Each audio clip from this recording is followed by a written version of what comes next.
रुचिरा जी, हर चीज़ में सुधार आ रहा है, हेल्थ इंडाइसेस भी इम्प्रूव कर रही हैं, लेकिन हमारी जो न्यूनेटल मॉर्टेलिटी है, नवजात मृत्यु दर, उसमें जितने एफर्ट्स लगाए जा रहे हैं, जितने प्रयास किए जा रहे हैं, उस हिसाब से हमें सफलता नहीं मिल रही है। क्या रीज़न है और क्या सजेशन है? ये बात सच है कि यूपी, अगर हम देखें, हमारा नवजात शिशु का मृत्यु दर है वो काफ़ी हाई है। एमडीजी गोल्स को भी देखते हैं, उसके हिसाब से भी काफ़ी लो है, और यूपी जो उत्तर प्रदेश है उसमें तो काफ़ी ही लो है। जैसा कि डॉक्टर विनीत ने बोला, दो चीज़ें इम्पोर्टेंट हैं। एक तो एजुकेशन। एजुकेशन से क्या फ़ायदा होना है कि मदर अगर एजुकेटेड होगी, फैमिली एजुकेटेड होगी, इंस्टीट्यूशनल डिलीवरीज होंगी, राइट टाइम पे जो बच्चे बॉर्न होंगे, और मदर का न्यूट्रिशन की केयर होगी। ये दो चीज़ें बहुत इंपॉर्टेंट है, वैक्सीनेशन मदर का, न्यूट्रिशन मदर का, और इंस्टीट्यूशनल डिलीवरीज।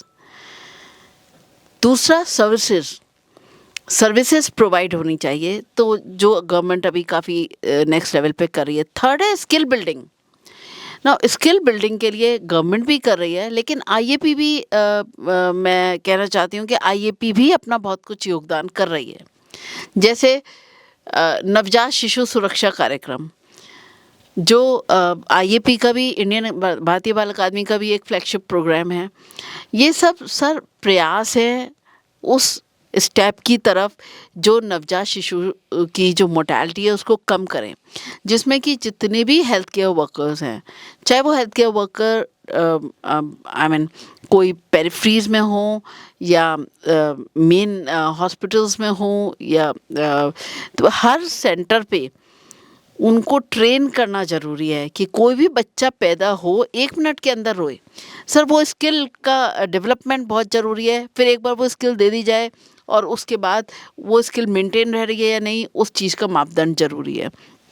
तो maternal education, family education, along with that presence of services, infrastructure and then skills, ये 3 चीज़ें बहुत ज़रूरी हैं जो लैक कर रही थी, अब वो बढ़ती जा रही हैं। और सजेशन यही है कि ज़्यादा से ज़्यादा हमारे देश के लोगों का, स्पेशली मदर्स का लिटरेसी बढ़े। अगर एक शहर में एक फैमिली की अगर एक महिला एजुकेटेड है, ये मान लो उसकी कई पुश्तें तर जाती हैं सर। ना कि in terms of, because health standards, health care, nutrition care, vaccination care, next generation का एजुकेशन, हर चीज़ चेंज होती चली जाती है। मेरा सजेशन यही है कि हमें सबसे पहले जो लेडीज़ हैं उनकी एजुकेशन पे बहुत ध्यान दे रहे हैं, उनके न्यूट्रिशन पे बहुत ध्यान दे रहे हैं, क्योंकि आधे से ज़्यादा तो बच्चे इसीलिए मर जाते हैं क्योंकि वो एक बहुत ही मेलनरिश्ड माँ को पैदा होते हैं, तो उनके अंदर बीमारियों से लड़ने की क्षमता नहीं होती है, या पैदा होते ही कॉम्प्लिकेशंस आ जाते हैं। दूसरी चीज़ ये है, इंफ्रास्ट्रक्चर्स अवेलेबल पेरिफ्रीज तक रहें, और होने के बाद उसमें स्टाफ प्रॉपर हो और उनकी स्किल बिल्डिंग हो। इस स्किल बिल्डिंग के लिए भारतीय बाल अकादमी भी आईएपी के गवर्नमेंट के साथ हाथ से हाथ मिलाकर चलने को तैयार है, और अब तक चली भी है। डॉक्टर विवेक, स्किल डेवलपमेंट पे गवर्नमेंट का फोकस है, हर लेवल पे प्रशिक्षण, ट्रेनिंग चल रही हैं, लेकिन मेरा जो ऑब्जर्वेशन है, जो प्रशिक्षण दिया जाता है, क्या उसका हेल्थ केयर प्रोफेशनल, चाहे वो डॉक्टर हों, स्टाफ नर्सेज हों, आशा वर्कर हों, वो जो स्किल उन्हें दी जाती है वो रियल लाइफ में, अपनी प्रोफेशनल लाइफ में पूरा यूज़ कर रहे हैं, या स्किल रिटेन नहीं रहती, फिर वो पुरानी चीज़ों पे आ जाते हैं? ऐसा क्यों होता है? कोई भी स्किल अगर हम सीखते हैं, ये सभी के लिए पॉसिबल है, सभी के साथ होता है। उसको अगर हम बार बार प्रैक्टिस ना करें, उसको दोबारा से नई गाइडलाइंस के साथ ना जाएं, तो वो स्किल धीमे धीमे हमसे दूर होती जाती है। आईपी का एक फ्लैगशिप प्रोग्राम है जो यूपी गवर्नमेंट के साथ हम लोगों ने शुरू किया था करीब आज से 15 साल पहले। वो नेशनल रिसर्सिटेशन प्रोग्राम था जिसको हम लोग यूपी में नवजात शिशु सुरक्षा कार्यक्रम के साथ लेके आए थे। वहाँ पर हमारा उद्देश्य ये था कि यूपी में एक भी डिलीवरी एक ऐसी ना हो जिसमें ट्रेन बर्थ अटेंडेंट ना हो। उसका मतलब क्या है? बच्चा अगर नॉर्मली डिलीवर हो रहा है और उसने सांस नहीं ली है, तो वो जो ट्रेन बर्थ अटेंडेंट है वो इतना स्किल्ड हो कि उस बच्चे को फर्स्ट मिनट में वो सांस दे दे। हमने देखा है कि अगर वो फर्स्ट मिनट में अच्छे से रिससिटेट हो जाता है तो उसकी मॉर्टेलिटी रेट काफ़ी कम हो जाती है, टू द ट्यून ऑफ 60%।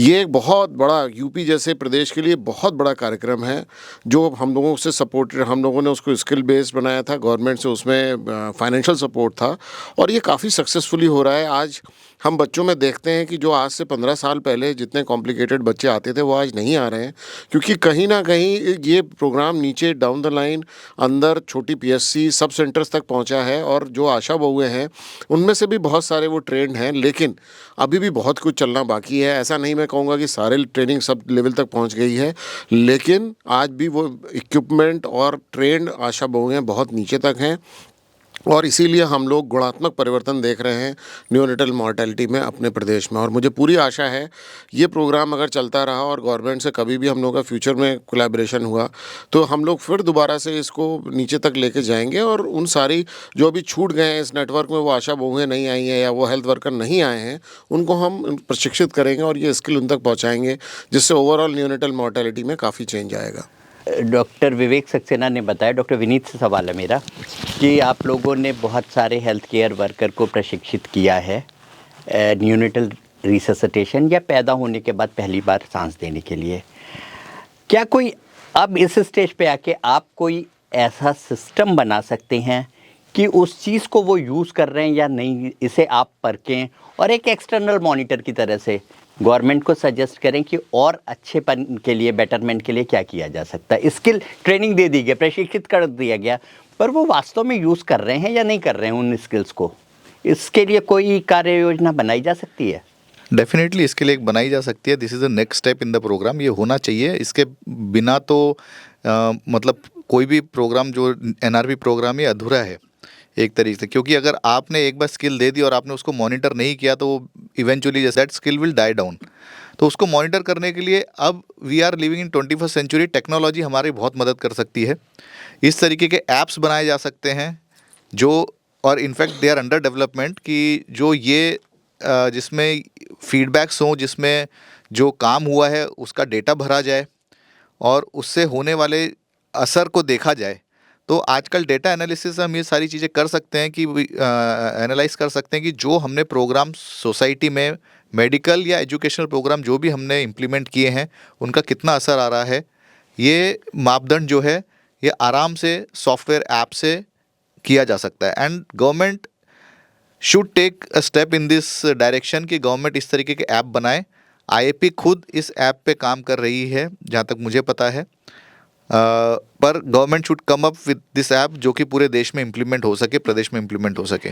मैं जहाँ तक सोचता हूँ, देखिए आईएपी आपकी अपनी ऑर्गेनाइजेशन है, हर आदमी बिजी है अपने अपने कामों में, लेकिन अगर एक थर्ड इंडिपेंडेंट एक्सपर्ट की तरह से वो सिस्टम को स्क्रूटनाइज करें, गैप्स ढूंढें और फिर गवर्नमेंट को सजेस्ट करें कि बेटरमेंट के लिए क्या किया जा सकता है, तो ये चीज़ आपका ऑर्गेनाइजेशन और आप लोग ही सबसे अच्छी तरह से कर सकते हैं।